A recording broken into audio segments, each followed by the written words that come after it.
भगवते वासुदेवाय। ओम नमो भगवते वासुदेवाय। ओम नमो भगवते वासुदेवाय। मुखं करोति वाचालं पंगुं लंघयते गिरिं यत्कृपातमहं वन्दे श्रीगुरुदीनतारिणं परमानन्दमाधवं श्रीचैतन्यमीश्वरं। नारायणं नमस्कृत्यं नरं चैव नरोत्तमं दैवीं सरस्वतीं व्यासं ततो जयमुदीरयेत्। नष्टप्रायेषु भद्रेषु नित्यं भागवत सेवया भगवती उत्तमश्लोके भक्तिर्भवति नैष्टिकी। नमो ओं विष्णुपादाय कृष्णप्रेष्ठाय भूतले श्रीमते भक्तिवेदांत स्वामिन् इति नामिने। नमस्ते सारस्वते देवे गौरवाणी प्रचारिणे निर्विशेष शून्यवादी पाश्चात्य देशतारिणे। जय श्री कृष्ण चैतन्य प्रभु नित्यानंद श्री अद्वैत गदाधर श्रीवासादि गौर भक्त वृंद। हरे कृष्ण कृष्ण कृष्ण हरे हरे, हरे राम राम राम हरे हरे। हरे कृष्णा। सभी भक्तों का स्वागत है आज के श्रीमद् भागवत कथा रूप कार्यक्रम में। श्रीमद् भागवतम कथा कार्यक्रम में श्री गुरु गौरांग और गोविंद भगवान की जय। आज बहुत ही विशेष तिथि है, दिन है। आज प्रभुपाद जी के गुरुदेव श्रील भक्ति सिद्धांत सरस्वती महाराज का आविर्भाव दिवस है और ऐसा कैलकुलेट किया गया कि 152 वर्ष बाद ऐसा दिन आया है जिस दिन सेम तिथि है, सेम डेट है और सेम उपलक्ष्य है। तो आज के ही दिन भक्ति सिद्धांत सरस्वती महाराज जगन्नाथपुरी में विमल प्रसाद जी के रूप में प्रकट हुए और तारीख भी यही थी 6 फरवरी। आज भी 6 फरवरी है और तिथि भी यही थी, माघ मास कृष्ण पंचमी तिथि थी। तो ये बहुत ही विशेष अवसर है। आज हम भक्ति सिद्धांत सरस्वती महाराज का विस्मरण करेंगे। आइए आज का श्लोक शुरू करते हैं।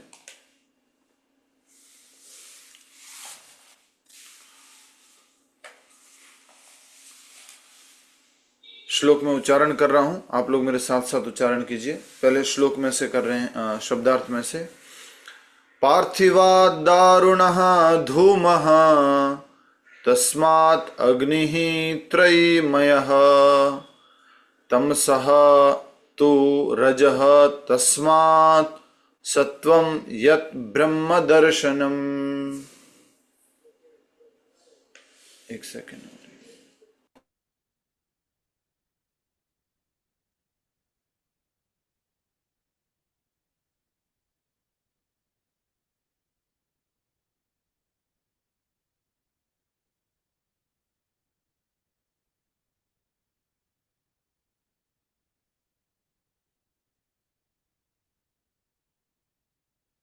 हरे कृष्ण प्रभु। फागुन चल रहा है। हाँ, फाल्गुन मास है। ओके, उस समय माघ मास था ऐसा कि फाल्गुन मास था? फरवरी, डेट फरवरी 6 थी, बाकी मास तो मुझे ध्यान नहीं। तब वो लेकिन माघ मास लिखा हुआ था। माघ मास था, ठीक है ठीक है। ये मास का फागुन चल रहा है। ओके ओके, थैंक यू माता जी, थैंक यू। हरे कृष्णा। तो श्लोक का उच्चारण कीजिए। पार्थिवात् दारुणो धूमस्तस्मादग्निस्त्रिमयः तमसस्तु रजस्तमः सत्वं यद्ब्रह्म दर्शनम्। पार्थिवात् दारुणो धूमस्तस्मादग्निस्त्रिमयः तमसस्तु रजस्तमः तस्मात् सत्वं यद्ब्रह्म दर्शनम्। पार्थिवात् दारुणो धूमस्तस्मादग्निस्त्रयीमयः तमसस्तु रजस्तस्मात् सत्वं यद्ब्रह्म दर्शनम्। शब्दार्थ। पार्थिवात् पृथ्वी से, दारुणः ईंधन, धूम धुआं, तस्मात् उससे, अग्नि अग्नि ही अग्नि, त्रयी वैदिक यज्ञ, मय मयः से बना, तमसः तमोगुण से, तू लेकिन रजह रजोगुण, तस्मात उससे, सत्वम सत्वगुण, यत जो, ब्रह्म परम सत्य, दर्शनम साक्षात्कार। अनुवाद तथा तात्पर्य अभय चरणारविंद भक्ति वेदांत स्वामी श्री प्रभुपाद जी द्वारा। श्री प्रभुपाद जी की जय। अनुवाद। अग्नि की लकड़ियां पृथ्वी का रूपांतर है, लेकिन काष्ठ से उत्पन्न धुआं है, काष्ठ से उत्तम धुआं है। अग्नि उससे भी उत्तम है, क्योंकि अग्नि से वैदिक यज्ञों से हमें श्रेष्ठ ज्ञान के लाभ प्राप्त हो सकते हैं। इसी प्रकार रजोगुण तमोगुण से उत्तम है, लेकिन सत्वगुण सर्वश्रेष्ठ है, क्योंकि सत्वगुण से मनुष्य परम सत्य का साक्षात्कार कर सकता है। जैसा कि हम सब ने पिछले श्लोक में देखा था, हरि ही विरिंचि ही हरः। हरि कौन है? भगवान श्री विष्णु, जो सत्वगुण के अधिष्ठाता भगवान है, और विरिंचि ही ब्रह्मा जी रजोगुण के अधिष्ठाता देव हैं, और हर शिव जी जो है वो तमोगुण के अधिष्ठाता देव हैं। और इन तीनों में सर्वश्रेष्ठ सत्वगुण है, सत्वगुण रजोगुण और तमोगुण में। इस कारण से वहां पर कहा गया था कि इन तीनों रूपों में से सत्वगुण के स्वरूप श्री विष्णु से सभी मनुष्य परम लाभ प्राप्त कर सकते हैं। हमारा परम लाभ क्या है? अगर थोड़ा सा नॉर्मल बात करें तो मुक्ति, मोक्ष धाम जाना, भगवत धाम जाना, और आगे परम लाभ बात करें तो भगवत प्रेम प्राप्त करना। तो वो मात्र भगवान विष्णु की भक्ति से, भगवान विष्णु की आराधना से, जो सत्वगुण के स्वरूप हैं, उससे ही प्राप्त कर सकते हैं। क्या भगवान मात्र सत्वगुण में है? इससे संबंधित भी हम समझ चुके थे कि वो शुद्ध सत्व और उन सबसे भी परे हैं, भगवान किसी गुण में नहीं आते। 7वें अध्याय का कौन सा श्लोक था जिसमें बताया गया था कि भगवान तीनों गुणों से परे हैं? भगवत गीता में 7वें अध्याय का 12 या 14 कमेंट करके बताइए। तो भगवत गीता में हमने देखा था कि भगवान ने स्वयं बताया है कि 12वें श्लोक में भगवान ने कहा है कि मैं इन तीनों गुणों का निर्माता हूं, लेकिन इन तीनों गुणों से परे हूं। मैं इन तीनों गुणों के अंतर्गत नहीं आता हूं। आज हम देख रहे हैं जो सत्वगुण, रजोगुण और तमोगुण की बात, उसको यहाँ पर स्वयं सूत गोस्वामी जी उदाहरण के साथ में प्रस्तुत कर रहे हैं। उदाहरण क्या है? पार्थिवा दारुणो, पार्थिव मतलब पृथ्वी, पार्थिव, ठीक है। ये शब्द आपने अगर साधारण भाषा में कभी सुने हो, पार्थिव शरीर सुना है आपने? पार्थिव शरीर क्या होता है? यस, रेशमा माता जी, पार्थिव शरीर। मुझे मॉर्टल बॉडी। यस, जो शरीर मर जाता है, जो शरीर समाप्त हो जाता है, जो शरीर पृथ्वी में मिलने योग्य बन जाता है, उसको बोलते हैं पार्थिव शरीर। उसी तरह से आपने दारू शब्द सुना होगा। दारू शब्द कहाँ सुना है? आध्यात्मिक संदर्भ में बोल रहा हूं, दारू मतलब वो दारू नहीं आध्यात्मिक संदर्भ में दारू। यस, भावना गुप्ता माता जी।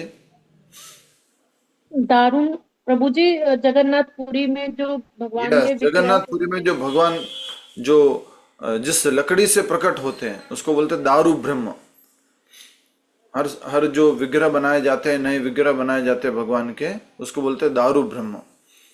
तो दारू का अर्थात लकड़ी, या पुराने जमाने में इसी को ईंधन बोलते थे। तो ये क्या है? ईंधन, अर्थात इसको जला करके अग्नि प्रकट की जाती थी और इससे कुछ वस्तुएं बनाई जाती थी, इसलिए इसको बताया जा रहा है ईंधन। धूमः, धुआं। तो तीन चीजें हैं, पार्थिवा दारुण धूमः, तस्मात् अग्नि, और उससे अग्नि भी जो क्या करती है? त्रयी, वैदिक यज्ञ। वैदिक यज्ञ को तीन त्रयी से यहाँ पर संबोधित किया गया है, क्योंकि तीन कार्य से संपन्न होते हैं। मयः से बना, तमसः तमोगुण में, तू लेकिन रजः रजोगुण, तस्मात् उससे, सत्वम सत्वगुण, यत जो ब्रह्म परम सत्य, दर्शनम साक्षात्कार। तो तमोगुण से अच्छा रजोगुण है, रजोगुण से भी अच्छा सत्वगुण है, क्योंकि सत्वगुण क्या कराता है? भगवान का साक्षात्कार कराता है। परम सत्य का साक्षात्कार कराता है। साक्षात्कार शब्द को हम पहले भी समझे हैं, थोड़ा सरल भाषा में बता देते हैं। साक्षात्कार या आत्म साक्षात्कार, संक्षिप्त में शॉर्ट में बोल दिया गया साक्षात्कार, और डिटेल में बोल दिया जाए, प्रॉपर यूज करके बोला जाए आत्म साक्षात्कार। जैसे बोला जाता है ईश्वर, ये ओके नॉर्मल यूज है, वास्तव में क्या नाम है? परमेश्वर। ईश्वर मतलब नियंता, परमेश्वर मतलब परम नियंता। उसी तरह से साक्षात्कार अर्थात किसी के बारे में वास्तविकता में जानना, किसी के बारे में वास्तविकता में जानना। अब शब्द आ जाता है आत्म साक्षात्कार, किसके बारे में जानना? स्वयं के बारे में जानना वास्तविकता में, उसको बोलते हैं आत्म साक्षात्कार। और इंग्लिश में प्रभुपाद जी इसको ट्रांसलेट करते हैं सेल्फ रियलाइजेशन।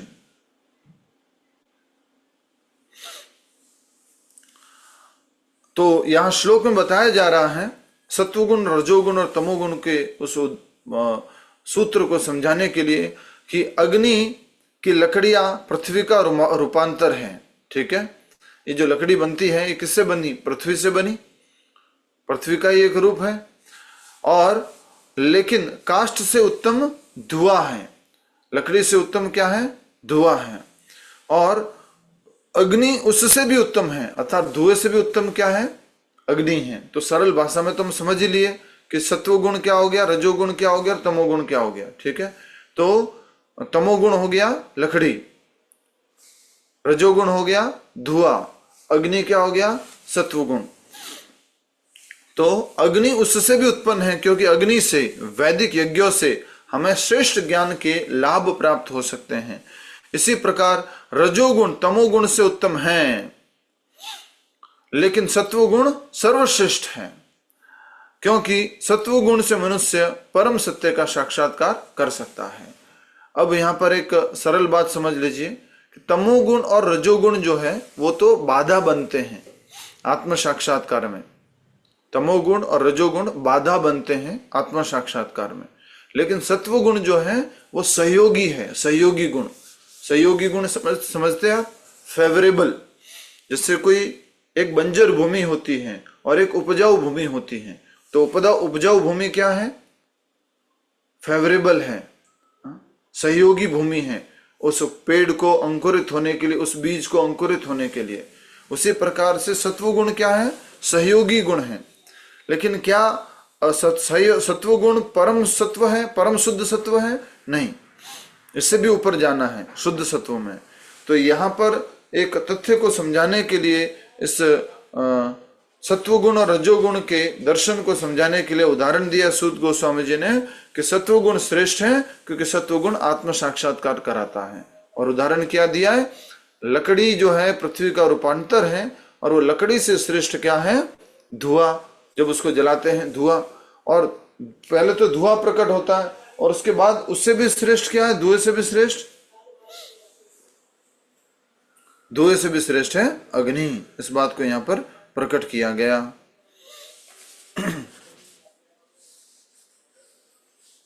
अब हम आगे इसको पढ़ रहे हैं, समझ रहे हैं तात्पर्य श्रील प्रभुपाद जी द्वारा।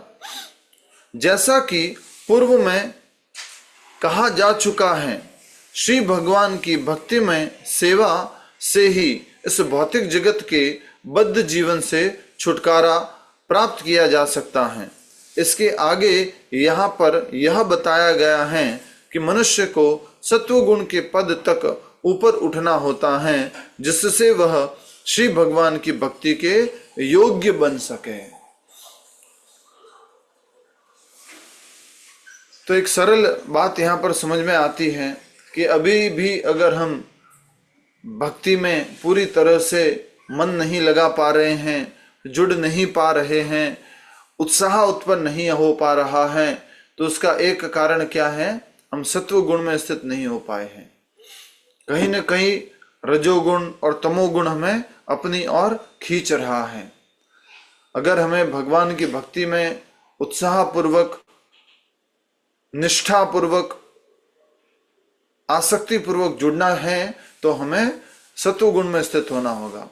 और सत्वगुण के लिए जो भी अभ्यास है कि इस प्रकार का देखना सत्वगुण में है, इस प्रकार का सुनना सत्वगुण में है, इस प्रकार के लोगों की संगति करना सत्वगुण में है, इस प्रकार के अध्ययन करना सत्वगुण में है, ये सब हमें पालन करना होगा।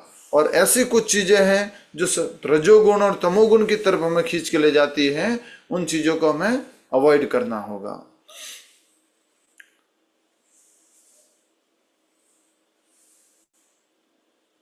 प्रभुपाद जी अपने अंत समय में, आपने अगर प्रभुपाद जी के अंत समय का वीडियो देखा होगा, अंत में प्रभुपाद जी का एक वीडियो है अंतिम समय में प्रभुपाद जी का, उसमें उस समय में भागवत का अनुवाद करते हुए प्रभुपाद जी इस सूत्र को समझा रहे हैं। वहां पर सत्वगुण, रजोगुण, तमोगुण के बारे में बोल रहे हैं और मनुष्य को सत्वगुण तक ऊपर उठना चाहिए। रजोगुण और तमोगुण तो पशुवत लोगों के लिए है, पशु तरह के लोगों के लिए है। और वो अंत समय में भी प्रभुपाद जी हमें बोल रहे हैं कि सत्वगुण में स्थित होकर के हमें कृष्ण कॉन्शियसनेस में आना चाहिए।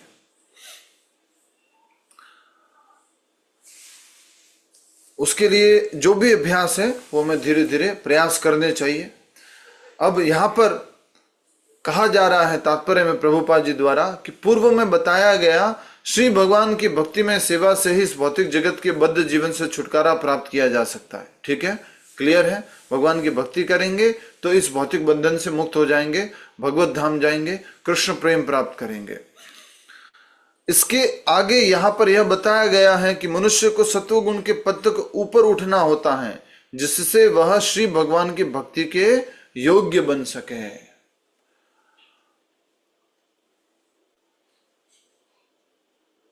प्रभुपाद जी जब अमेरिका गए तो लोग कौन से गुण में थे? ज्यादातर लोग रजोगुण और अधिक मात्रा में लोग तमोगुण में। तो प्रभुपाद जी आज भक्ति सिद्धांत सरस्वती महाराज के आविर्भाव दिवस के प्रवचन में कह रहे थे कि सुबह जो प्रवचन होता है, रिकॉर्डेड प्रवचन प्रभुपाद जी का, तो उसमें प्रभुपाद जी कह रहे थे कि लोग राम और कृष्ण किसी को नहीं जानते थे। वो लोग भी जब भगवत भक्तों के संपर्क में आए, अर्थात प्रभुपाद जी अपने प्रचार की बात करते हुए समझा रहे हैं, भक्ति के संपर्क में आए, भगवत गीता के संपर्क में आए, तो वो भी तमोगुण से ऊपर उठ करके सत्वगुण में स्थित हो गए। और भगवत गीता में भी ऐसा भगवान कहते हैं कि हमें सत्वगुण में स्थित होना है। रजोगुण से ऊपर सत्वगुण है। रजोगुण मतलब क्या? बहुत सारी भौतिक इच्छाएं, ये करना है, ये करना है, ऐसा होना है, वैसा होना है, ये प्राप्त करना है, ऐसे होना है, ये सब रजोगुण का लक्षण है। तमोगुण का लक्षण क्या? आलस, प्रमाद, निद्रा, काम नहीं करना, मेहनत नहीं करना, ये तमोगुण का लक्षण है। और भोजन में भी इस तरह से कैटेगरी है। तो हमें भगवत भक्ति को प्राप्त करने के लिए सत्वगुण तक आना होगा। आगे पढ़िए। किंतु यदि प्रगति में बाधाएं आए तो सक्षम गुरु के निर्देशन से तमस पद से भी धीरे धीरे सत्व पद तक ऊपर उठा जा सकता है। अगर हम प्रगति नहीं कर पा रहे, कुछ समस्या है, तो अगर हम, वो कारण क्या हो सकता है? तमोगुण हो सकता है। तो क्या कर सकते हैं उसके लिए? सक्षम गुरु के निर्देशन से तमस पद से भी धीरे धीरे सत्व पद तक ऊपर उठा जा सकता है। एक सीधा सीधा उदाहरण यहाँ पर किसका आता है? हम सब लोगों का, या प्रभुपाद जी जब अमेरिका गए तो उन हिपीज का, कि वो तमोगुणी लोग थे, सुबह नहीं उठ पाते थे, नहाना उनके लिए मुश्किल कार्य था। उन सब लोगों को प्रभुपाद जी ने अपने निर्देश से सत्वगुण की तरफ ऊपर उठा दिया। इसको लिख लीजिए, अंडरलाइन कीजिए, अंडरलाइन कर लीजिए। किंतु यदि प्रगति में बाधा आए तो सक्षम गुरु के निर्देशन से तमस पद से धीरे धीरे सत्व पद तक ऊपर उठा जा सकता है।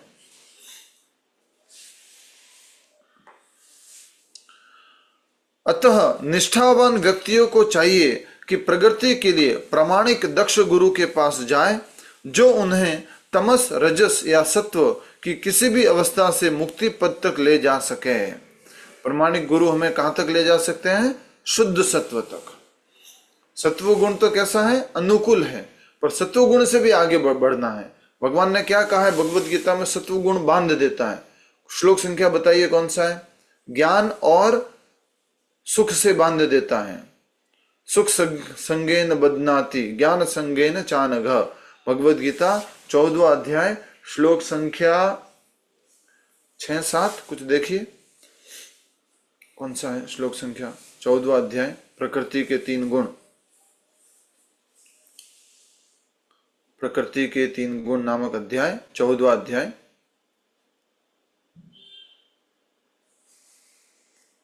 सुख किस प्रकार से बांध रहा है? 14वें अध्याय का 9वां श्लोक, 14.9। अनुवाद पढ़िए अनुपम गोयल माता जी, जोर से पढ़ना थोड़ा। हे भरत पुत्र, सतोगुण मनुष्य को सुख से बांधता है, रजोगुण सकाम कर्म से बांधता है, और तमोगुण मनुष्य के ज्ञान को ढककर उसे पागलपन से बांधता है।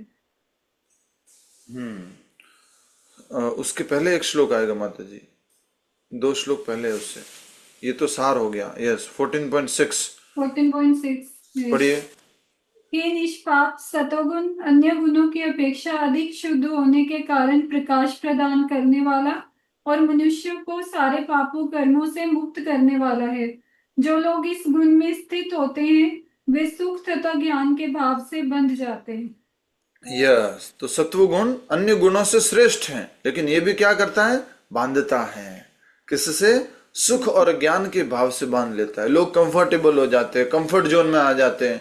ठीक है, सब अच्छा चल रहा है, बहुत अच्छा है, वेरी नाइस, हम अपनी डेली रूटीन फॉलो कर पा रहे हैं, हम अपना डिसिप्लिन मेंटेन कर पा रहे हैं, हम किसी का बुरा नहीं कर रहे हैं। ये क्या है? सत्व गुण।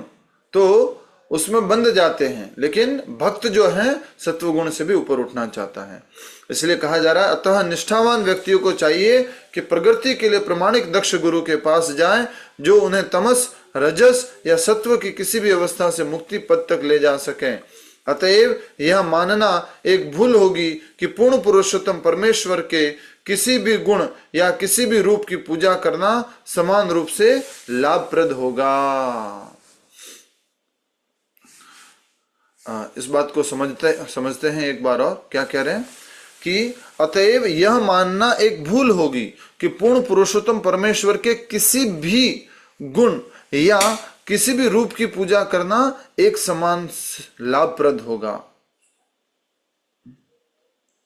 क्या बात है? यहां पर भगवान के कौन कौन से रूप बताया गया और गुण क्यों बोल दिया? यहाँ भगवान का दया का गुण बोल रहे हैं या भगवान के सर्व संपन्नता का गुण बोल रहे हैं? कौन से गुण की बात हो रही है? यस, सुशील कुमार जी। प्रभु, विष्णु भगवान के बजाय ब्रह्मा या शिव का आप अगर शुरू कर देंगे तो फिर उतना वो सही तरीके से हम नहीं पहुंच पाएंगे जहाँ जाना चाहते हैं। यस,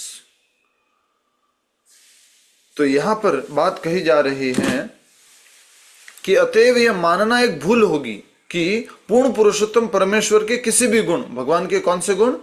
रजोगुण या तमोगुण, या किसी भी रूप की पूजा करना समान रूप से लाभप्रद होगा।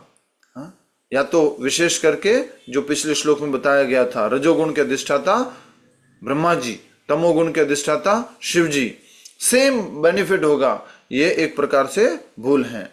भगवान विष्णु के अतिरिक्त भौतिक शक्ति के वशीभूत होकर सभी विभिन्नांश प्रकट होते रहते हैं। अतएव भौतिक शक्ति के विविध रूप जीव को उस सत्व के पद तक ऊपर उठने में मदद नहीं देते। विभिन्नांश कौन हो गए? हम लोग हो गए। और देवी देवता आदि भी, वो भी क्या है? विभिन्नांश है। शिवजी को छोड़ करके सभी क्या है? विभिन्नांश है। इसलिए कहा जा रहा है भगवान विष्णु के अतिरिक्त भौतिक शक्ति के वशीभूत होकर सभी विभिन्नांश प्रकट होते रहते हैं। अतएव भौतिक शक्ति के विविध रूप जीव जो उस सत्व के पद तक ऊपर उठने में मदद जीव को उस सत्व के पद तक ऊपर उठने में मदद नहीं देते। केवल सत्व अवस्था ही मनुष्य को बंधन से मुक्त करने में सक्षम है।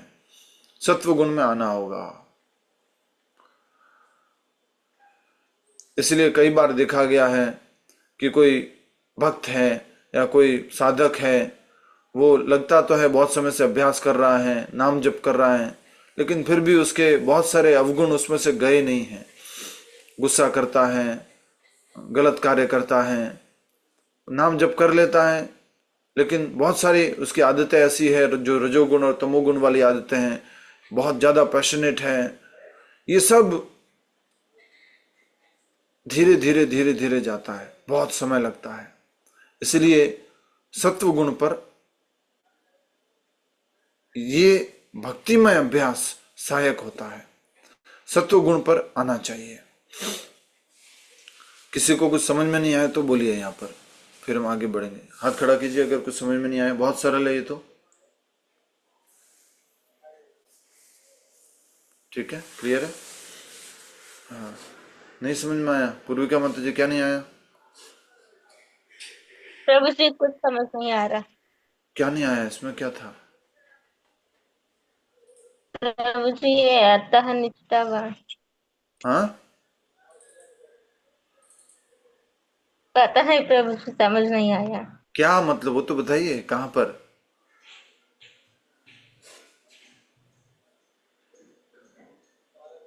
कहाँ समझ में नहीं आ रहा ये पूछ रहे हैं। कौन सी लाइन समझ में नहीं आ रही है?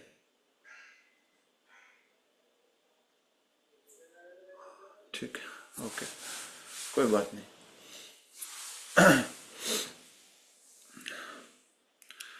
भगवान विष्णु के अतिरिक्त भौतिक शक्ति के वशीभूत होकर सभी विभिन्नांश प्रकट होते रहते हैं।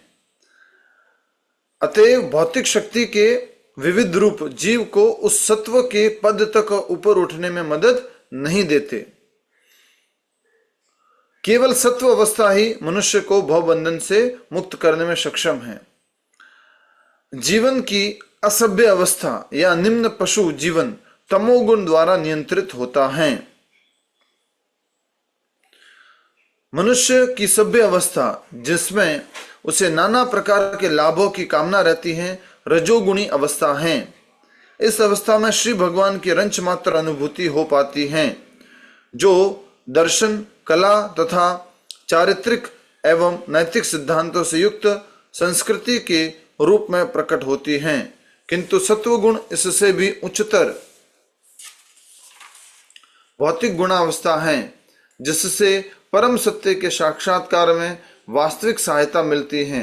दूसरे शब्दों में श्री ब्रह्मा, श्री विष्णु तथा हर नामक अधिष्ठाता देवों की विभिन्न पूजा विधियों तथा उनसे प्राप्त होने वाले फलों में गुणात्मक अंतर होता है। क्लियर है? इसमें तो कुछ नहीं है डिफिकल्टी। बता दिया कि रजोगुण किस प्रकार से है, तमोगुण किस प्रकार से है और सत्वगुण किस प्रकार से है। तमोगुण के लिए क्या बताया गया है? पशुवत जीवन। रजोगुण के लिए क्या बताया गया है? अधिक कामनाएं। और उसके लिए क्या बताया गया? दर्शन, कला, चारित्रिक, नैतिक सिद्धांतों से युक्त संस्कृति के रूप में प्रकट होता है। और रजोगुण में थोड़ा सा भगवान का साक्षात्कार का एक अभ्यास शुरू हो सकता है। और किंतु सत्वगुण इससे भी उच्चतर भौतिक गुणावस्था है। सत्वगुण आध्यात्मिक नहीं है, जिससे परम सत्य के साक्षात्कार में वास्तविक सहायता मिलती है। ठीक है, समझ में आ गया? सहयोगी सत्वगुण सहयोगी है। किसी को कोई लाइन समझ में नहीं आई है तो पूछ लीजिए, मैं यहाँ पर माइक अनम्यूट करने का मौका देता हूँ। बहुत सरल है। यस प्रभु जी, आपने कहा कि शिव जी विभिन्न अंश नहीं है, तो वो क्या है प्रभु जी? वो एक विशेष तत्व है, शिव तत्व। और जैसे एक विष्णु तत्व है, एक जीव तत्व है, उसी प्रकार से एक शिव तत्व है। और वो तत्व जो है इन तीनों गुणों से परे है। लेकिन भौतिक जगत में जब वो कार्य कर रहे हैं, अपना लीला कर रहे हैं, तब उन्होंने एक अधिष्ठाता पद ले रखा है, तमोगुण का अधिष्ठाता पद। इसलिए जो तमोगुणी लोग हैं उनके उद्धार के लिए शिव जी जो है वो उनको आशीर्वाद देते हैं। तमोगुणी लोग देखा है हम लोगों ने कि वो तामसिक पूजा करते हैं, आराधना करते हैं, और उनको उद्धार के लिए शिव जी, जैसे यक्षों का उद्धार करने के लिए, भूतों का उद्धार करने के लिए, राक्षसों का उद्धार करने के लिए शिव जी उनको आशीर्वाद भी दे देते हैं। तो शिव जी तमोगुण के अधिष्ठाता देव है, लेकिन वो जीव तत्व नहीं है और वो नहीं विष्णु तत्व है, वो उनसे बीच के तत्व है। अगर तत्व संदर्भ में बात करें, इन ट्रुथ, इन रियलिटी बात करें तो। ठीक है, प्रभु जी सदाशिव कौन जो है फिर? सदाशिव जो है स्वयं विष्णु का सीधा सीधा रूपांतरण है। जैसे दूध से सीधा क्या बना, विकार डालने पर दही बना, तो वो सदाशिव है, सीधे के सीधे वो शिव ही, वो सदाशिव जो है वो विष्णु ही है, जस्ट एक सीधा उनका रूपांतरण है। फिर दही से आगे दही का और कुछ आपने विस्तार करके अलग अलग दही के विस्तार किए तो वो शंकर, शंभो, वो इस तरह से उदाहरण से हम समझ सकते हैं। रुद्र, शिव, वो अलग अलग शिव जी के अलग अलग रूप है। रुद्र अलग रूप है, शिव अलग रूप है, शंकर अलग रूप है, ये अलग अलग रूप है शिव जी के। आदि रूप जो शिव जी का है वो सदाशिव है, वो स्वयं विष्णु का सीधा विस्तार है। हनुमान जी उनके शिव से प्रकट है जी, उनका क्योंकि परम भक्त शिव जी वैष्णवानाम यथा संभव हो, तो इस भौतिक जगत में जब हनुमान जी लीला कर रहे हैं तो शिव जी का एक विस्तार है हनुमान जी, और वायु देव जो है उनका भी एक विस्तार है हनुमान जी। ठीक है प्रभु जी, ये मनुष्य की सभ्य अवस्था जिसमें उसे नाना प्रकार के लाभों की कामना रहती है, इस अवस्था में श्री भगवान की रंच मात्र अनुभूति हो पाती है। मतलब रजोगुण में रहकर भी भगवान की अनुभूति होता है।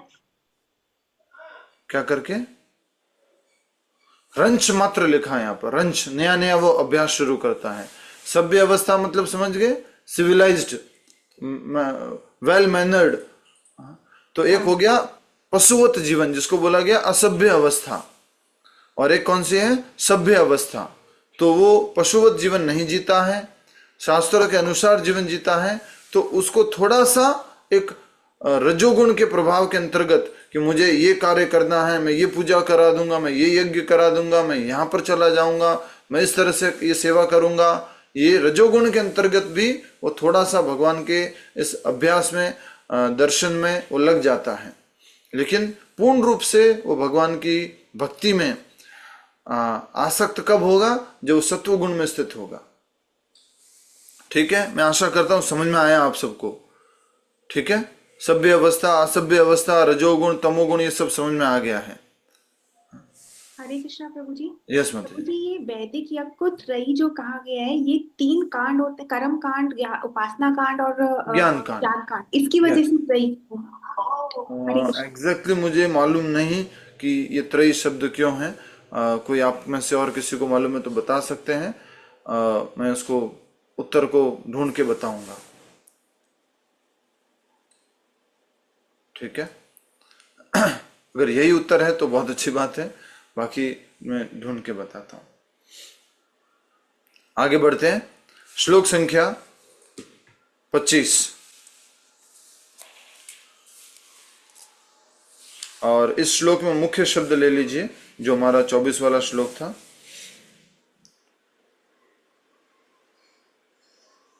यद ब्रह्म दर्शनम, याद रखने के हिसाब से लेना चाहते हैं तो पार्थिव दारुणो, यद ब्रह्म दर्शनम। सत्वगुण क्या कर रहा था? सत्वम यद ब्रह्म दर्शनम, पूरा ले लीजिए। सत्वम यद ब्रह्म दर्शनम, सत्वम यद ब्रह्म दर्शनम, सत्वगुण ब्रह्म दर्शनम। ब्रह्म अर्थात यहां पर क्या है? परम सत्य भगवान या हम जो आत्मा है उसका साक्षात्कार, या पर ब्रह्म का साक्षात्कार, भगवान का परम सत्य का साक्षात्कार। ठीक है, प्रभुपाद जी ने उसका अनुवाद दिया है परम सत्य भगवान। पिछले श्लोक में मुख्य शब्द क्या लिया था? श्लोक संख्या 23 में हरि विरिंची, विरिंची, हरि विरिंची, हरि विरंची हरे है।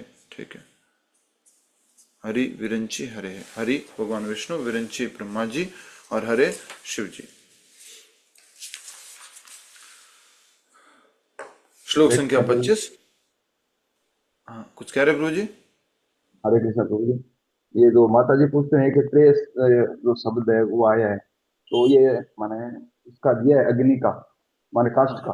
तो हाँ। काष्ठ में तीनों चीजें होती हैं। जैसे काष्ठ है तो एक मुर्दे की तरह है काष्ठ, वो हिलडुल नहीं सकता, वो तमोगुणी है। और जो धुआं है, धुआं हिल सकता है, क्यों है? उसमें हलचल होती है, जैसे लकड़ी जलती है, धुआं तो हिलता है, तो वो रजोगुण है क्या। और सतोगुणी प्रकाश है, जिसमें प्रकाश है वो हिल भी सकता है और वो हिलता भी है। जैसे तीनों चीज था। ठीक है, और इसको कंफर्म करेंगे। अच्छा बताया आपने। वैदिक यज्ञ को त्रयी कहा गया है, तो वैदिक यज्ञ किस प्रकार से त्रयी है उसको हम समझेंगे। ज्ञान प्रदान करते हैं मुख्य रूप से ये तो।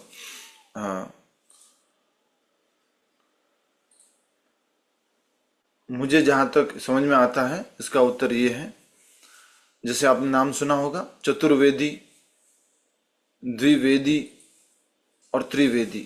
तो ये 3 वेदी जो है उसके लिए यहाँ पर शब्द उपयोग हुआ त्रयी, जो ज्ञान के द्योतक है, ज्ञान प्रदान करते हैं, इसलिए इसको बोलते हैं द्विवेदी, त्रिवेदी और चतुर्वेदी। ठीक है।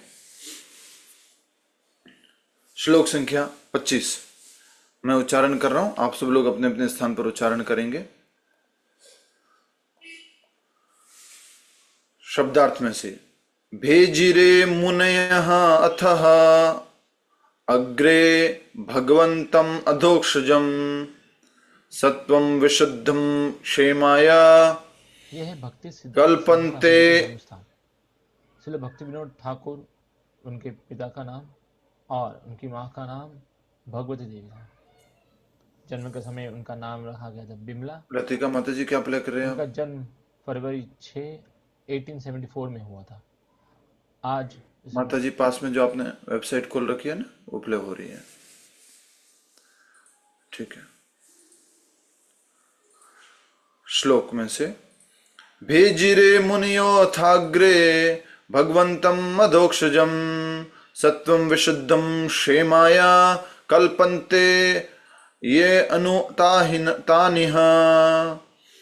भेजिरे मुनियो अथाग्रे भगवन्तं अधोक्षजं सत्वं विशुद्धं क्षेमाय कल्पन्ते ये अनुतानिह। शब्दार्थ भेजिरे की सेवा की, मुनियः मुनियों ने, अथा इस प्रकार, अग्रे पूर्व काल में, भगवंतम श्री भगवान के प्रति, अधोक्षजम दिव्य गुणातीत, सत्वम अस्तित्व, विशुद्धम प्रकृति के तीनों गुणों से परे, क्षेमाया परम लाभ प्राप्त करने हेतु, कल्पन्ते योग्य हैं ये जो अनुसरण करते हैं, तान वे, और यह इस संसार में। अनुवाद तथा तात्पर्य अभय चरणारविंद भक्ति वेदांत स्वामी श्री प्रभुपाद जी द्वारा। श्री प्रभुपाद जी की जय। पूर्व काल में समस्त महामुनियों ने श्री भगवान की सेवा की, क्योंकि वे प्रकृति के तीनों गुणों से परे हैं। उन्होंने भौतिक परिस्थितियों से मुक्त होने हेतु और फलस्वरूप परम लाभ प्राप्त करने हेतु श्री भगवान की पूजा की। अतएव जो कोई इन महामुनियों का अनुसरण करता है वह भी इस भौतिक संसार से मोक्ष का अधिकारी बन जाता है। हरि बोल। विश्व गुरु श्रील प्रभुपाद की जय। तो बहुत ही सुंदर ये श्लोक है जिसमें कहा जा रहा है भेजिरे, भेजिरे अर्थात सेवा की या की सेवा। और किसकी सेवा की है? तो कहा जा रहा है भगवंतम, भगवान की। कौन भगवान है? अधोक्षजम, जो भगवान तीनों गुणों से परे हैं, गुणातीत हैं, उनकी जिन्होंने सेवा की है। और वो और क्या है भगवान? विशुद्धम, सत्वम विशुद्धम, प्रकृति के तीनों गुणों से परे हैं। और क्षेमाया, परम लाभ प्राप्त करने के लिए। परम लाभ भगवत धाम जाना, भगवत प्रेम प्राप्त करना। कल्पन्ते योग्य है ते, जो अनुसरण करते हैं, तान वे, यह संसार में, इस संसार में जो भी लोग उनका अनुसरण करते हैं वो भी क्या प्राप्त करते हैं? वही लाभ प्राप्त करते हैं जो उन मुनियों ने प्राप्त किया था। तो ये बहुत ही सुंदर अनुवाद देख सकते हैं आप कि पूर्व काल में समस्त मुनियों, समस्त महामुनियों ने श्री भगवान की सेवा की, क्योंकि वे प्रकृति के तीनों गुणों से परे हैं। भगवान ने ये बता दिया था, हमने बार बार समझा है। भगवत गीता में स्वयं भगवान श्री कृष्ण कहते हैं कि मैं इन तीनों गुणों से परे हूं। और तीनों गुण के लिए जो भगवान ने बताया था कि तीनों गुण कौन से गुण? सत्वगुण, रजोगुण और तमोगुण। और श्लोक संख्या 12 गीता का 7वां अध्याय। अब हमने देखा कि पूर्व काल में, माता जी हटा सकते हैं, पूर्व काल में समस्त महामुनियों ने श्री भगवान की सेवा की, क्योंकि वे प्रकृति के गुणों से परे हैं। कौन प्रकृति से गुणों से परे हैं, मुनि या भगवान? कौन बताएगा? यहां किसकी बात की जा रही है, मुनियों की या भगवान की? प्रकृति के गुणों से परे कौन है? यस, ओम प्रकाश जी बताइए जल्दी से।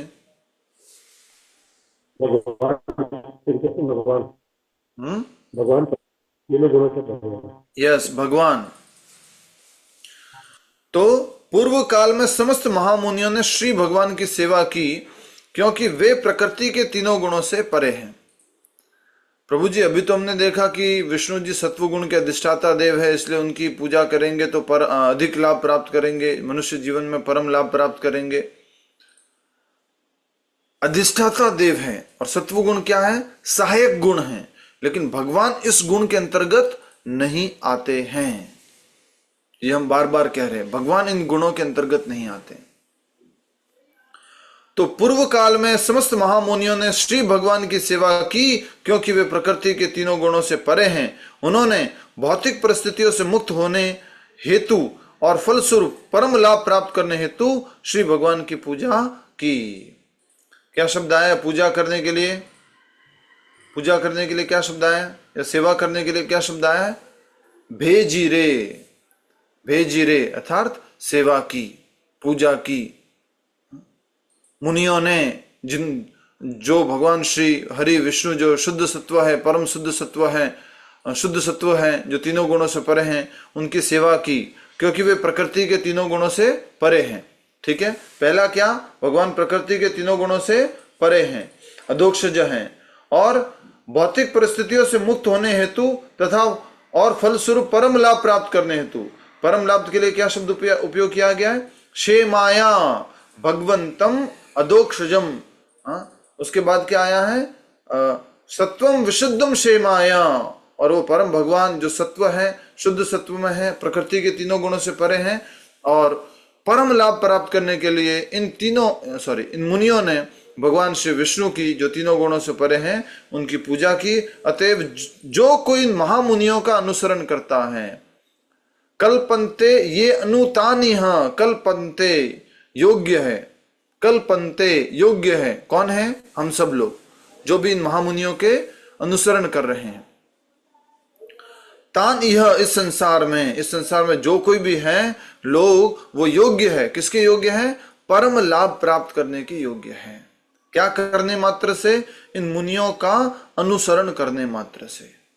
तो हम सब लोग परम सौभाग्यशाली है कि हम चैतन्य महाप्रभु के अनुयायी श्री षड गोस्वामी जी उनका अनुसरण कर रहे हैं, और हमारे गुरु शिष्य परंपरा में जगन्नाथ दास बाबा जी महाराज, भक्तिविनोद ठाकुर महाराज, गौर किशोर दास बाबा जी महाराज, भक्ति सिद्धांत सरस्वती महाराज जिनका आज आविर्भाव दिवस है, उनका अनुसरण कर रहे हैं, और प्रभुपाद जी जिन्होंने इस भक्ति का अभ्यास करके, नाम जप का अभ्यास करके इस पूरी दुनिया में कृष्ण भक्ति फैला दी, उनका अनुसरण कर रहे हैं।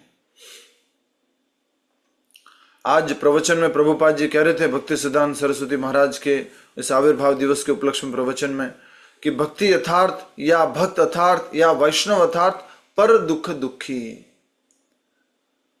अर्थात वो क्या करेगा? स्वयं भक्ति का अभ्यास करेगा और दूसरों को इस भक्ति का अभ्यास पहुंचाएगा, दूसरे लोगों तक ये भक्ति को समझाएगा, बताएगा कि इस प्रकार से आपको अभ्यास करना है। ये वैष्णव का एक परम गुण होता है। ऐसा नहीं कि वो अपनी माला लेकर के एकांत भजन में लग गया। ये स्पेसिफिकली वर्ड यूज किया भक्ति सिद्धांत सरस्वती महाराज ने, एकांतिक भजन में लग गया, बस अपनी माला लेकर के बस एक अपना भजन करने लग गया। ये भक्ति सिद्धांत सरस्वती महाराज ने अब मना किया है, ऐसा नहीं करना है, एकांत भजन नहीं करना है। क्या करना है? भजन करके फिर आगे और लोगों तक इसका अभ्यास और इसका प्रचार करना है।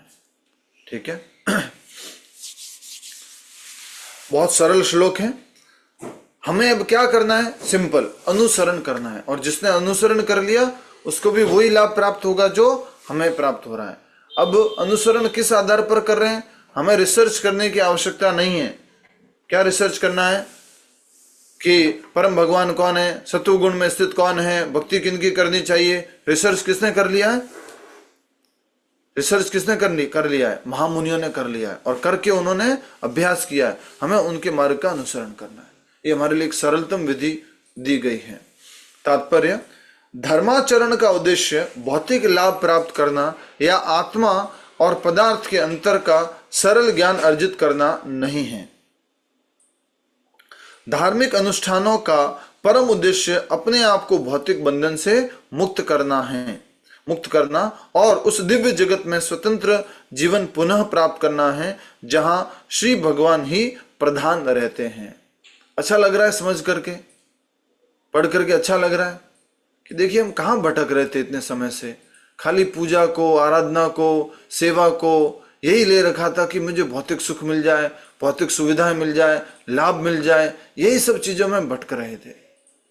प्रभुपाद जी की कृपा से, इस भगवत भक्ति की कृपा से हम देख पा रहे हैं कि नहीं, इसका उद्देश्य तो परम लाभ प्राप्त करना है, इस भव बंधन से मुक्त होना है, उस धाम जाना जहां भगवान अपनी लीला कर रहे हैं, नित्य लीला कर रहे हैं। फिर से पढ़िए, धर्माचरण का उद्देश्य भौतिक लाभ प्राप्त करना, समझ गए, भौतिक लाभ प्राप्त करना या आत्मा और पदार्थ के अंतर का सरल ज्ञान अर्जित करना नहीं है। अर्थात क्या नहीं है? कर्मी बनना नहीं है या ज्ञानी बनना नहीं है। कर्मी अर्थात भौतिक लाभ, और ज्ञान अर्जन करना, आत्मा और शरीर के मध्य में जो भेद है उसका ज्ञान अर्जित करना, उसका सांख्य ज्ञान अर्जित करना, विश्लेषणात्मक ज्ञान अर्जित करना, वो ज्ञानी बनना वो भी नहीं है। तो क्या उद्देश्य है? तो कह रहे हैं धार्मिक अनुष्ठानों का परम उद्देश्य अपने आप को भौतिक बंधन से मुक्त करना है और उस दिव्य जगत में स्वतंत्र जीवन पुनः प्राप्त करना है जहां श्री भगवान ही प्रधान रहते हैं। अंडरलाइन करो इसको पूरा का पूरा।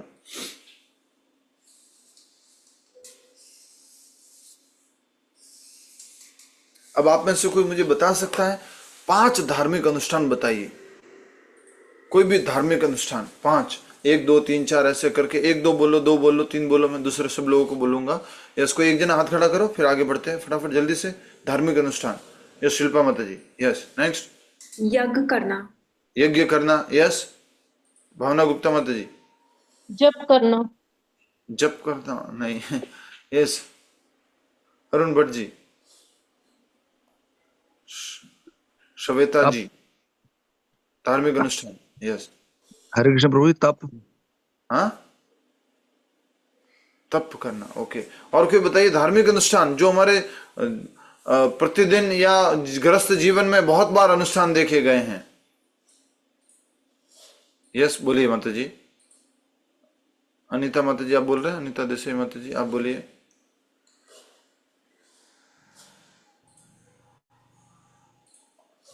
म्यूट कर सकते हैं। यस, श्वेता जी। दास्य सेवा। दास्य सेवा, हाँ जी। धार्मिक अनुष्ठान जैसे किसी ने बताया है भंडारा करना, देवी देवताओं की पूजा करना। यस, प्रभा रंजन माता जी। मंत्र, ये जो संस्कार होते हैं ना, गर्भाधान संस्कार, ये नामकरण संस्कार, यस, बहुत बढ़िया। ये सारे संस्कार भी विवाह संस्कार, गृह प्रवेश एक धार्मिक अनुष्ठान है कि नहीं? गृह प्रवेश करते हैं, हवन करते हैं, घर में हवन कराते हैं अलग अलग उपलक्ष्यों में, एक धार्मिक अनुष्ठान है। विवाह संस्कार एक धार्मिक अनुष्ठान है। प्रभु जी, अर्च विग्रह की स्थापना भी तो धार्मिक संस्थान है। यज्ञोपवीत संस्कार। यस, बोलिए दिनेश पारिक जी। दान देना नहीं है प्रभु जी, दान देना धार्मिक अनुष्ठान है। यस, तो इस प्रकार से हमने अलग अलग ये 5-6 धार्मिक अनुष्ठान समझे। अभी तक हमने इन धार्मिक अनुष्ठानों का उद्देश्य क्या समझा था कि भौतिक सुविधा, अच्छा स्वास्थ्य, लंबी उम्र, संपन्नता, ये सब प्राप्त करना। जैसे दिवाली होती है, ये क्या है? धार्मिक अनुष्ठान है। विशेष रूप से लोग लक्ष्मी नारायण की पूजा करते हैं। राम जी तो हरे कृष्णा, आप थोड़ा सा, आप आए हैं आज के दिन, आपके लिए हम घर के बाहर दीपक लगा लेंगे, पर हमारे को आपसे ज्यादा जो है लक्ष्मी जी की आवश्यकता है, तो लक्ष्मी गणेश जी की पूजा करते हैं। ये धार्मिक अनुष्ठान हुए। और भी कोई व्रत करते हैं, करवा चौथ करते हैं, मान लीजिए माता जी लोग, क्यों करते हैं? अच्छा, हमारे पति की दीर्घायु हो उसके लिए कर रहे हैं, आयु दीर्घायु हो।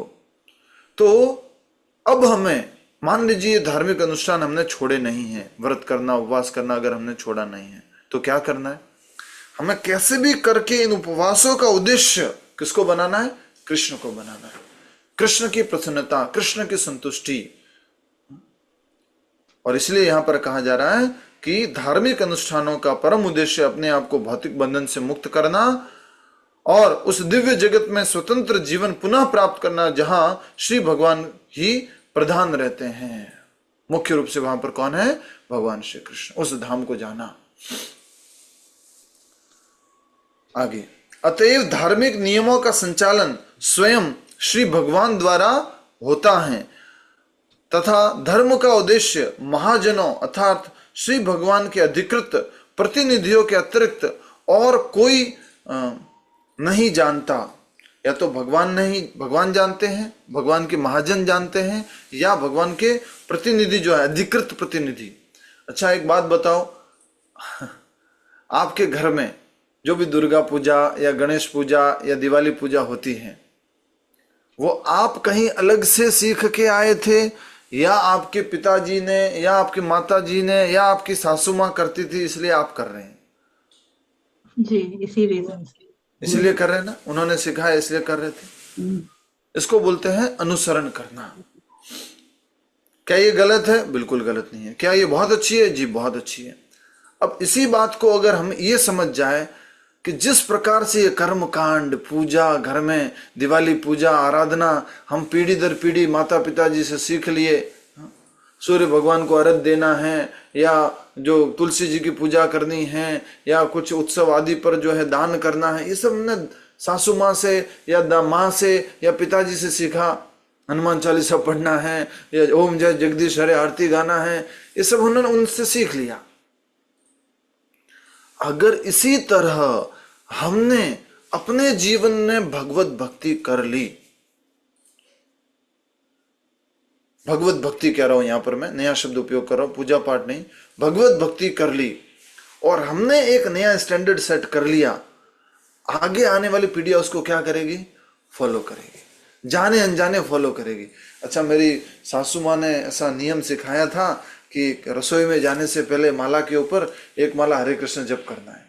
भले उसका मूल अर्थ मालूम ना हो, पूरा नाम जप क्या है मालूम ना हो, बस बोले सासू माँ ने सिखाया था रसोई में प्रवेश करने से पहले एक माला जप करना है, बोले एक माला जप कर। और वो नियम अगर उस कुल में, उस पीढ़ी में बन गया तो सारा सबका उद्धार हो जाएगा।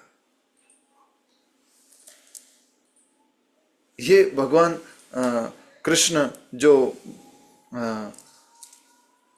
अपने धाम में निवास करते हैं, अपने दिव्य भक्ति अपने भक्तों को प्रदान करते हैं, वो भक्त अपने भक्तों को प्रदान करते हैं, वो भक्त अपने भक्तों को प्रदान करते हैं। अगर नकल रूप में भी कर लिया तो भी हमारा क्या हो जाएगा? उद्धार हो जाएगा। अनुसरण कर लिया तो हमारा उद्धार हो जाएगा, परम पद की प्राप्ति हो जाएगी। इस भौतिक संसार से मोक्ष का अधिकारी बन जाएंगे, क्षेमाय परम कल्याण हो जाएगा। कितनी सरल विधि है। मुझे आज भी याद है मैंने क्यों शिव जी की पूजा की या मैंने क्यों गणेश जी की पूजा की या क्यों मैं कॉलेज तक हनुमान चालीसा और गणपति अथर्वशीष ओम गणानन्त्वा गणपति गुम हवा महे प्रियाणान्त्वा प्रियपति गुम हवा महे ये सब उच्चारण करता था गणपति। वो क्यों? कि मेरे पिताजी ने वो करते थे, उनसे सीखा, मैं भी कर रहा हूं। क्यों? वो कुल देवी के दीपक जलाने जाना होता था। क्यों? वो जो कुछ पूर्णिमा और अमावस्या के दिन कुछ स्पेशल भोग बना करके वो माता जी को अर्पण करते थे, या शिव जी की बोले ये हमारे कुल देवता है शिव जी, उनके यहाँ पर शिवरात्रि पे ये होना है। ये सब अनुष्ठान है। क्या ये गलत थे? बिल्कुल गलत नहीं थे। आज अगर आप नाम जप कर रहे हो ना, आज अगर आप भगवत गीता भागवत आदि पढ़ रहे हो, प्रभुपाद जी की शरण में हो, वो उसी का परिणाम है। वो आपका एक ग्राउंड बना और वो आपको धीरे धीरे धीरे धीरे इस स्तर तक लेके आया है। इसलिए कभी जो भी आपने किया उसको ये मत कहना, जो धार्मिक अनुष्ठान किए, जो पूजा रीति आपने पालन की वो गलत थी। गलत नहीं थी। यहां तक लाने में उनका ही सहयोग है। अतएव पढ़िए, धार्मिक नियमों का संचालन स्वयं श्री भगवान द्वारा होता है। धर्म के कौन है? भगवान। धर्मम तो साक्षात भगवत प्रणीतम, ये श्लोक का अनुवाद दिया प्रभुपाद जी ने अनुवाद में। धर्मम तो साक्षात भगवत प्रणीतम, भगवान ही धर्म का स्थापना करने वाले हैं, भगवान ही धर्म को देने वाले हैं। धर्म अर्थात क्या करना चाहिए, तथा धर्म का उद्देश्य महाजनों, महाजन मतलब जो अपने जीवन में सिद्धि प्राप्त कर चुके हैं, भक्ति, भौतिक सिद्धि नहीं, भक्ति प्राप्त कर चुके हैं, अर्थात श्री भगवान के अधिकृत प्रतिनिधियों के अतिरिक्त और कोई नहीं जानता। किसके बारे में? धार्मिक नियमों के बारे में, भक्ति के बारे में। श्री भगवान के ऐसे 12 विशेष प्रतिनिधि हैं जो धर्म के उद्देश्य से परिचित हैं, और वे सभी श्री भगवान की दिव्य सेवा में संलग्न रहते हैं। जो मनुष्य अपना हित चाहते हैं, उन्हें इन महाजनों का अनुसरण करना चाहिए और उनसे परम लाभ प्राप्त करना चाहिए। महाजनों से हमें ये सीखना चाहिए भक्ति के बारे में, परम लाभ के बारे में, और उनका अनुसरण करना चाहिए।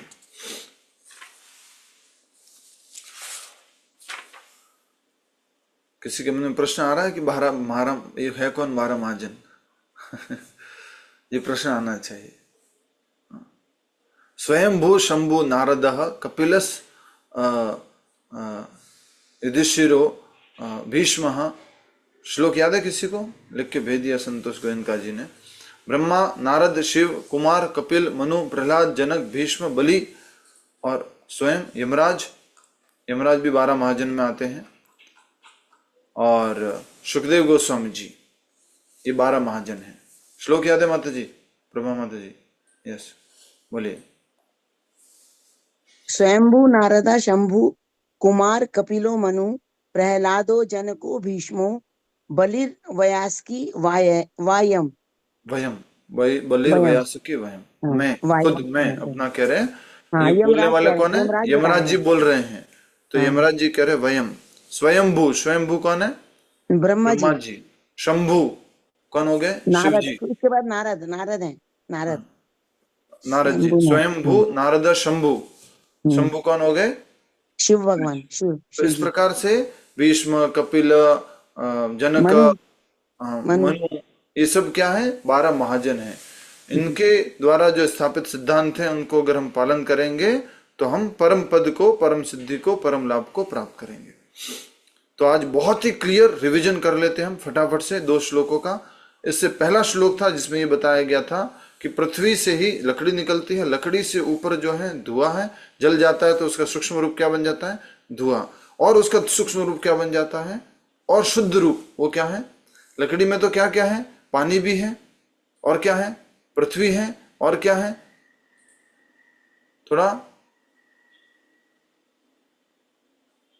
क्या है? पृथ्वी है, मिट्टी है, पानी है, ये सब इसमें है। इसका शुद्ध रूप क्या होगा? जब थोड़ा जल जाएगा तो क्या होगा? वो धुआं। और उसका शुद्ध रूप क्या हो जाएगा? अग्नि।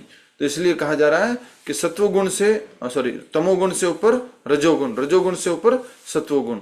और फिर कहा गया कि जो सत्वगुण जो है वो मनुष्य को परम साक्षात्कार करने में सहायक है, और ये सर्वश्रेष्ठ गुण है। ठीक है। आज 12 बजे तक वैसे भी उपवास है, तो आप लोग पालन कर रहे होंगे। और फिर आज के श्लोक में अगले श्लोक में हमने देखा कि भेजी रे, तो मुख्य शब्द ले लीजिए, भेजी रे।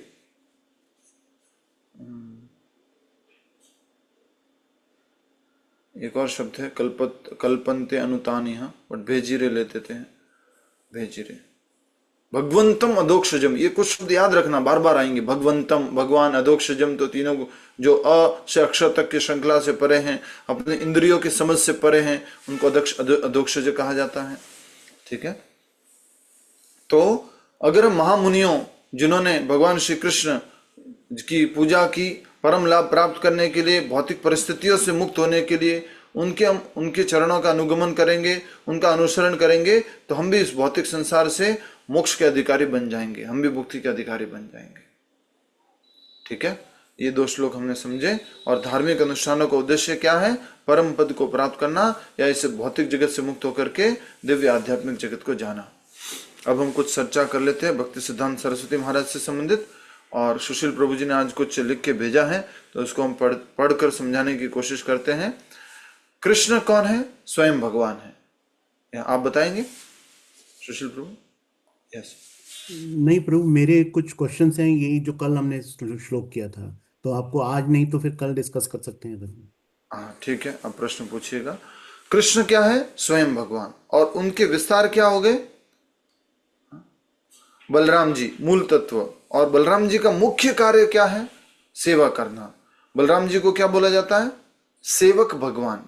और कृष्ण भगवान स्वयं भगवान, सेव्य भगवान। ये हमने पहले भी इसी भागवतम में डिस्कस किया, याद है आपको? सेव्य भगवान और बलराम जी सेवक भगवान। जब श्लोक आया था स रामेण केशवः, फिर आध्यात्मिक प्रवाह, बलराम जी से फिर संकर्षण, संकर्षण जी से फिर नारायण, और फिर आगे जो है इनका विस्तार होता है। और इसका आधार क्या है इस विस्तार का? तो बताए जा रहे हैं कि सेवा और ऐश्वर्य इसका आधार है। सेवा करने, क्यों? बलराम जी क्या है? सेवक भगवान, तो वो अपना विस्तार कर रहे हैं सेवा के लिए। और दूसरा, भगवान का ऐश्वर्य कैसे दिखेगा? नारायण के रूप में या विष्णु के रूप में, इसलिए वो ऐश्वर्य और सेवा के अनुसार ये विस्तार है। भौतिक प्रवाह बलराम जी, फिर आगे महाविष्णु, गर्भोदक्षाय विष्णु, शिरोदक्षाय विष्णु, सृष्टि पालन और नियंत्रण के लिए। निष्कर्ष तत्व वही, कार्य अलग। ठीक है, बलराम जी से फिर संकर्षण, संकर्षण से नारायण, फिर महासंकर्षण, फिर महाविष्णु पुरुषावतार, और गर्भोदक्षाय विष्णु और शिरोदक्षाय विष्णु। ये हम कल समझ चुके थे। कुछ प्रश्न है तो पूछ लीजिए, लोगों को भी याद रहेगा आपके माध्यम से, क्योंकि बाद में याद नहीं रख पाएंगे लोग भी इतना, तो आप प्रश्न पूछ सकते हैं। और उसके बाद में थोड़ा सा हम भक्ति सिद्धांत सरस्वती महाराज के बारे में समझेंगे, फिर माला पर जाप करेंगे। यस।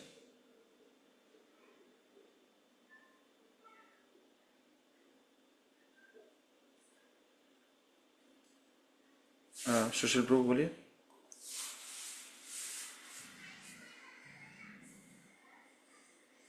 प्रभु, कल हमने जो फर्स्ट पैराग्राफ देखा था, एक तो ये पूछना है कि शिरोदक्षाय विष्णु और गर्भोदक्षाय विष्णु तो हर ब्रह्मांड में होते हैं, तो क्या महाविष्णु सिर्फ एक ही हैं सभी ब्रह्मांड? महाविष्णु एक ही है, कल भी ये चर्चा हुई थी अपनी।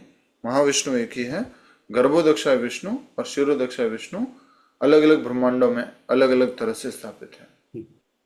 प्रभु, उसके बाद में पहला पैराग्राफ जो 23 श्लोक का है, उसमें प्रभुपाद बोलते हैं भगवान कृष्ण से अगला प्राकट्य श्री बलदेव, श्री बलदेव से संकर्षण, संकर्षण के पश्चात नारायण, और नारायण से दूसरे संकर्षण, और तब इन संकर्षण से श्री विष्णु पुरुष अवतार का प्रगट्य होता है। यहाँ तक तो सही है। श्री विष्णु अथवा सत्वगुण के विग्रह इस भौतिक जगत के पुरुष अवतार हैं, और शिरोदक्षाय विष्णु या परमात्मा के नाम से जाने जाते हैं। तो वाई महाविष्णु यूज नहीं किया गया और शिरोदक्षाय का ही रेफर कर रहे हैं वो लोग, तो यहाँ थोड़ा कंफ्यूजन आ गया है। क्योंकि यहाँ पर जो चर्चा कर रहे हैं प्रभुपाद जी श्लोक में, जो भगवान सूत गोस्वामी जी जो कह रहे हैं, वो सत्वगुण, रजोगुण और तमोगुण के अधिष्ठाता देव के बारे में बता रहे हैं। और सत्वगुण, रजोगुण और तमोगुण के अधिष्ठाता देव इस भौतिक जगत में विष्णु जी की बात करें तो वो कौन से विष्णु हैं? शिरोदक्षाय विष्णु हैं। वो महाविष्णु या कारणोदक्षाय विष्णु नहीं, वो गर्भोदक्षाय विष्णु नहीं, वो शिरोदक्षाय विष्णु हैं। इसलिए उनके बारे में यहाँ कहा जा रहा है कि श्री विष्णु अथवा सत्वगुण के विग्रह, श्री विष्णु कौन है? ये शिरोदक्षाय विष्णु, ठीक है, अथवा सत्वगुण के विग्रह इस भौतिक जगत के पुरुषावतार है। ये पुरुषावतार भी है और साथ साथ क्या है? साथ साथ क्या है? गुणावतार। कल भी हमने इस बात को बताया था। और शिरोदक्षाय विष्णु या परमात्मा नाम से जाने जाते हैं। क्लियर है प्रभु? ये जो शिरोदक्षाय विष्णु हैं वो गुणावतार भी है और क्या है? पुरुषावतार भी है। ठीक है, पुरुषावतार महाविष्णु, गर्भोदक्षाय विष्णु, शिरोदक्षाय विष्णु। गुणावतार शिरोदक्षाय विष्णु, ब्रह्मा जी और शिव जी। और प्रभु, तीसरा ये क्वेश्चन, हालांकि कोई भक्ति में ज्यादा वो डालने वाला नहीं है, यदि ये ना भी समझ में आए, ये दो चतुर्व्यूह का क्या है हिसाब?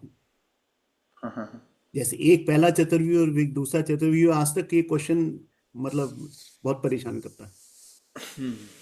आप भी बेशक आराम से जवाब दें, लेकिन मेरे को मतलब अभी तक जी। अगर क्लैरिटी की ऐसी जरूरत नहीं है, हमको अपनी भक्ति तो करते ही रहना है, लेकिन फिर भी ये क्या, ये एक बार हुआ फिर दोबारा से हुआ।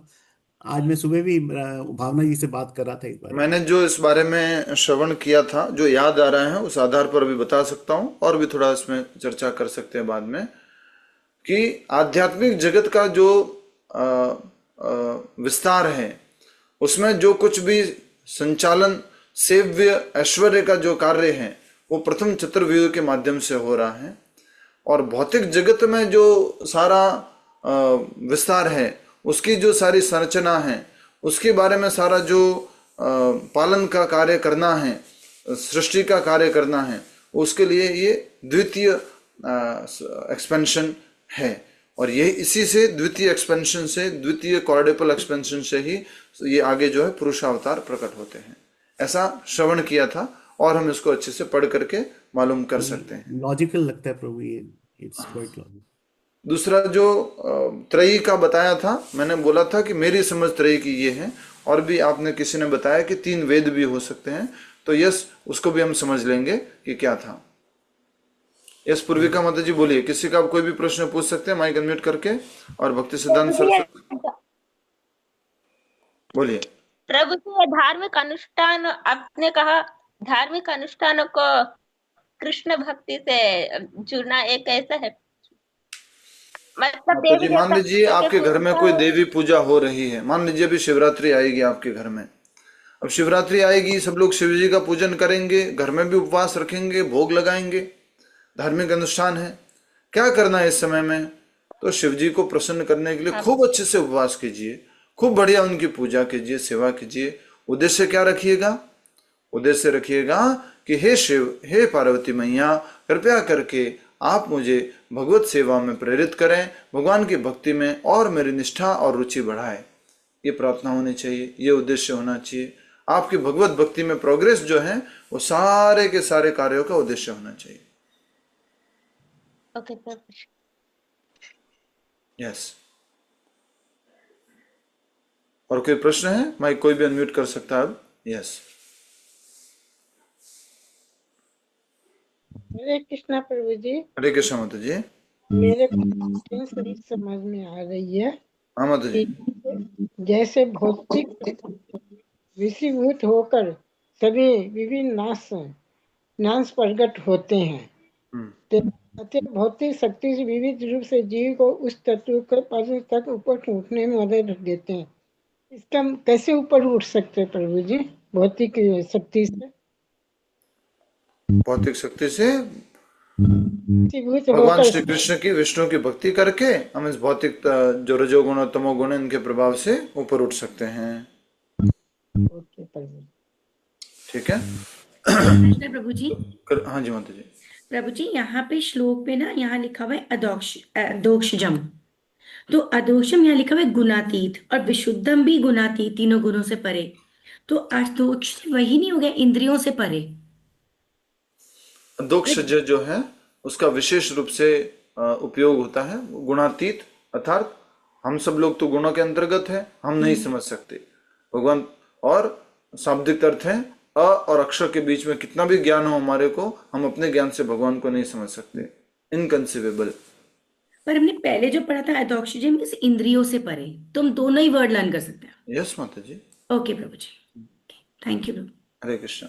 आइए सब मिल करके श्रील भक्ति सिद्धांत सरस्वती ठाकुर महाराज, जो प्रभुपाद जी के गुरु जी हैं और हमारे दादा गुरु हैं, उनका आज आविर्भाव दिवस है। उनको पहले प्रणाम करते हैं, उनके प्रणाम मंत्रों से। स्क्रीन पर डिस्प्ले कर सकता है कोई, या फिर मैं बोल रहा हूं, आप डिस्प्ले हैं? अरे वाह, बहुत बढ़िया, क्या बात है।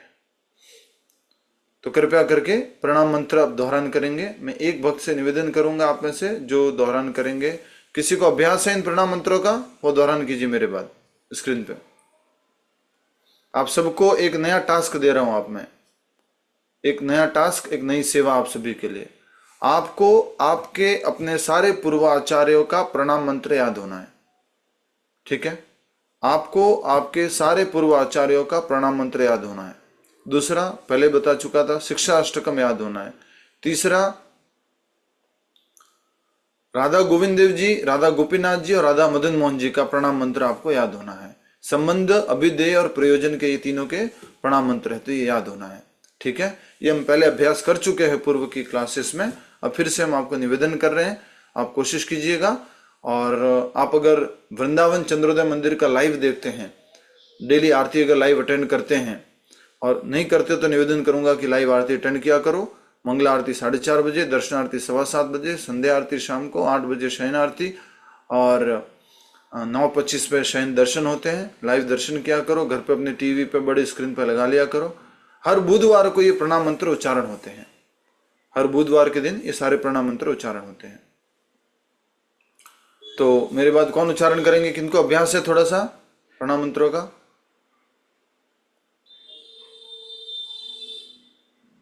प्रभु कैन आई ट्राई?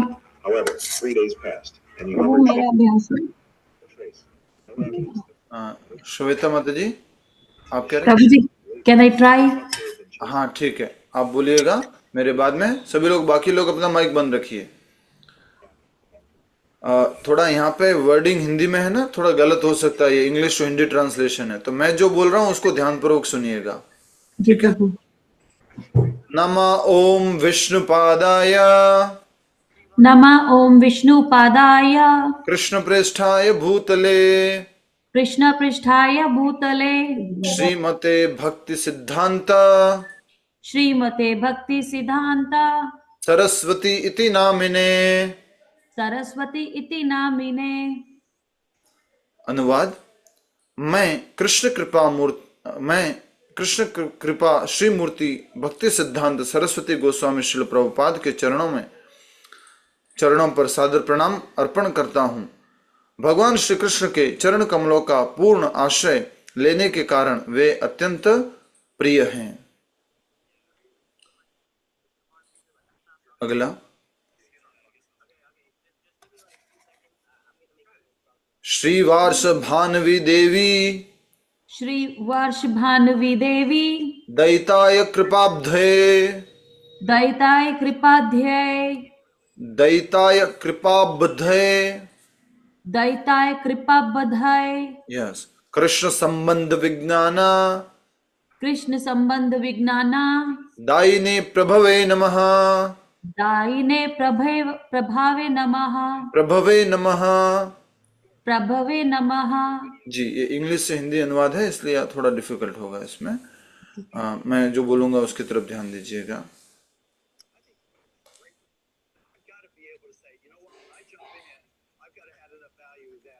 अगला, इसका अनुवाद: श्री वार्ष भानवी देवी दयित दास श्रील भक्ति सिद्धांत सरस्वती के दीक्षा का नाम के चरण कमलों पर मेरा प्रणाम है। मैं श्रीमती राधा रानी के विशेष कृपा पात्र, वे श्रीमती राधा रानी के विशेष कृपा पात्र हैं तथा कृपावश सभी जीवों को कृष्ण संबंधी विज्ञान प्रदान करते हैं।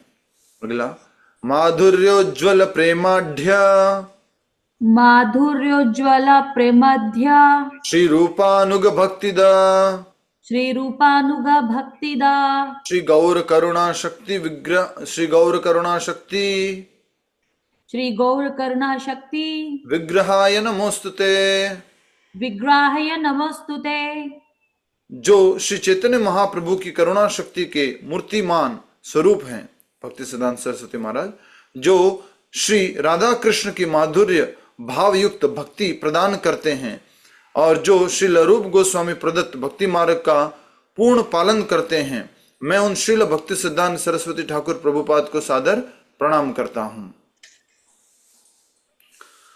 अगला, नमस्ते गौरवाणी, नमस्ते गौरवाणी, श्री मूर्तये दीन तारिणे, श्री मूर्तये दीन तारिणे, रूपानुग विरुद्धाप सिद्धांत, रूपानुगा विरुद्ध सिद्धांत, ध्वांतहारिणे, ध्वांतहारिणे। मैं बारंबार श्रील भक्ति सिद्धांत सरस्वती ठाकुर प्रभुपाद को सादर प्रणाम करता हूँ, जो श्री चैतन्य महाप्रभु की शिक्षाओं के मूर्तिमान स्वरूप हैं। आप पतित जीवों का उद्धार आप पतित जीवों का उद्धार करते हैं और श्री रूपानुग तत्व ज्ञान के विरुद्ध कुसिद्धांत रूपी अंधकार का विनाश करने वाले हैं। श्रील भक्ति सिद्धांत सरस्वती ठाकुर महाराज की जय। उनके दर्शन भी करा दो, ऊपर जो दर्शन है आप सभी लोग दर्शन कर सकते हैं, थोड़ा छोटा कर दीजिए। श्रील भक्ति सिद्धांत सरस्वती ठाकुर महाराज की जय। ये सिम्हा गुरु के नाम से जाने जाते हैं और इनका जन्म कलकत्ता में हुआ था। जिनके बचपन का नाम जो है विमल प्रसाद था। पिताजी का नाम जो है उनके भक्ति विनोद ठाकुर महाराज, जो पहले केदारनाथ दत्त के नाम से जाने जाते थे। और बहुत ही सुंदर लीलाएं हैं इनकी, संक्षिप्त में पढ़ रहा हूं, ध्यानपूर्वक सुनिएगा। आज परम पूज्य श्रील भक्ति सिद्धांत सरस्वती ठाकुर प्रभुपाद का सबसे शुभ प्राकट्य दिवस है, जो इस्कॉन के संस्थापक आचार्य एसी भक्ति वेदांत स्वामी प्रभुपाद के आध्यात्मिक गुरु थे। उन्होंने 20वीं सदी की शुरुआत में भगवान चैतन्य महाप्रभु की शिक्षाओं का शक्तिशाली ढंग से प्रचार किया। उनका जन्म 1873 में जगन्नाथपुरी में हुआ था। उनके पिता केदारनाथ दत्त भक्ति विनोद ठाकुर, बाद में नाम से जाने लगे, शहर के मजिस्ट्रेट और जगन्नाथ मंदिर के अधीक्षक थे। अपने अंतिम वर्षों में भक्ति विनोद ने नामहट्टा की स्थापना और संचालन किया। एक यात्रा करने वाला प्रचार कार्यक्रम जिसने प्रवचनों, मुद्रित सामग्रियों और अपनी खुद की रचना के बंगाली गीतों के माध्यम से पूरे ग्रामीण और शहरी बंगाल में चैतन्य के धर्मशास्त्र और अभ्यास का प्रसार किया। उन्होंने अपसंप्रदाय या मूल चैतन्य शिक्षाओं की अनेक विकृतियों का भी विरोध किया। उन्हें नवद्वीप के निकट मायापुर में चैतन्य के जन्म में के खोए हुए स्थान की पुनः खोज का श्रेय दिया जाता है, जिसकी स्मृति में उन्होंने एक प्रमुख मंदिर बनवाया। उन्होंने कलकत्ता में शिक्षा प्राप्त की और गणित और खगोल विज्ञान में पारंगत हुए। बचपन में उन्होंने एक बार एक आम खाया जो भगवान को अर्पित नहीं किया गया था। जब उनके पिता ने उन्हें डांटा और कहा कि उन्हें भगवान के लिए चढ़ाया गया फल नहीं खाना चाहिए जो अर्पित नहीं किया गया है या अर्पण किया और बीच में से खा लिया, तो बच्चे ने इसे बहुत गंभीरता से लिया और खुद को एक बड़ा अपराधी माना और जीवन भर फिर कभी आम न खाने का वादा किया। जीवन भर उन्होंने आम नहीं खाया। भक्ति सिद्धांत सरस्वती महाराज त्याग से, ध्यान रखो माइक का, नरेंद्र कंवर माता जी, अपने त्याग से पहले उन्हें विमल प्रसाद दत्ता के नाम से जाना जाता था। सूर्य सिद्धांत नामक खगोल विज्ञान पर एक पुस्तक लिखने के कारण उन्हें सिद्धांत सरस्वती की उपाधि मिली। और जब उन्होंने भगवान चैतन्य के उपदेशों का प्रचार करते हुए संन्यास ग्रहण किया तो उन्हें श्रील भक्ति सिद्धांत सरस्वती ठाकुर महाराज के नाम से जाने गया। कलकत्ता में उन्हें एक महान विद्वान के रूप में सहारा गया। जो प्रसिद्ध डॉक्टर कालिदास नाग उन्हें जीवित विश्वकोश कहते थे। जीवित विश्वकोश अर्थात वॉकिंग एनसाइक्लोपीडिया। श्रील भक्ति सिद्धांत सरस्वती ठाकुर महाराज की, सभी लोग बोल सकते हैं, श्रील भक्ति सिद्धांत सरस्वती ठाकुर महाराज की जय जय जय जय जय जय।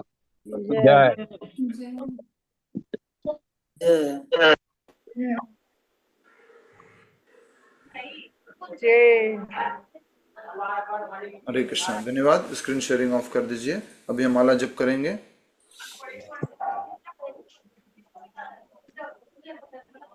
तो भक्ति सिद्धांत सरस्वती महाराज ने 1 अरब नाम जप करने का संकल्प लिया था। 1 अरब नहीं, 1 अरब, हाँ 1 अरब 10 करोड़ पवित्र नामों का संकल्प लिया था। और वो प्रतिदिन लगभग 192 माला करते थे और लगभग ये संकल्प उन्होंने 10 साल का ये संकल्प लिया था। तो आप इस बात को समझ सकते हैं कि वो नामाचार्य परम भगवान सिम्हा गुरु हैं, भगवान के हमारे गुरु भगवान हैं वो, और नाम के आचार्य हैं। तो आइए हम सब लोग मिलकर के नाम जप करते हैं। आज नाम जप कौन करवाएंगे?